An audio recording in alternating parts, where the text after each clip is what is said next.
Hallo ihr Lieben, ich bin's wieder, der Palzpoet von YouTube und Instagram.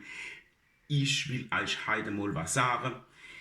Es ist nicht überall etwas was los. Ich meine, im Moment ist wenig los, aber in Afrika, da ist noch viel weniger los.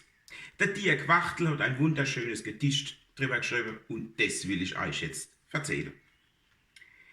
Am Wasserloch in Afrika, da steht eine lange Giraffe. Sie guckt und glotzt und glupscht bloß rum. Gegenüber hockt ein kleiner brauner Aff, der knarzt und kratzt und knottert dumm.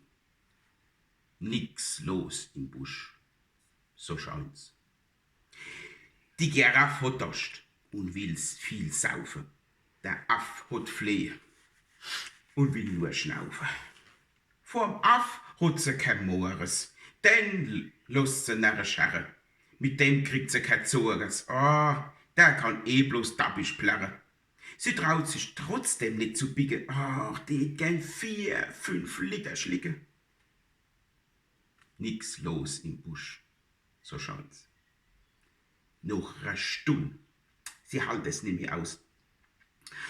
Sie hat genug geklotzt und aufgepasst. Sie biegt sich, fährt der Hals lang raus.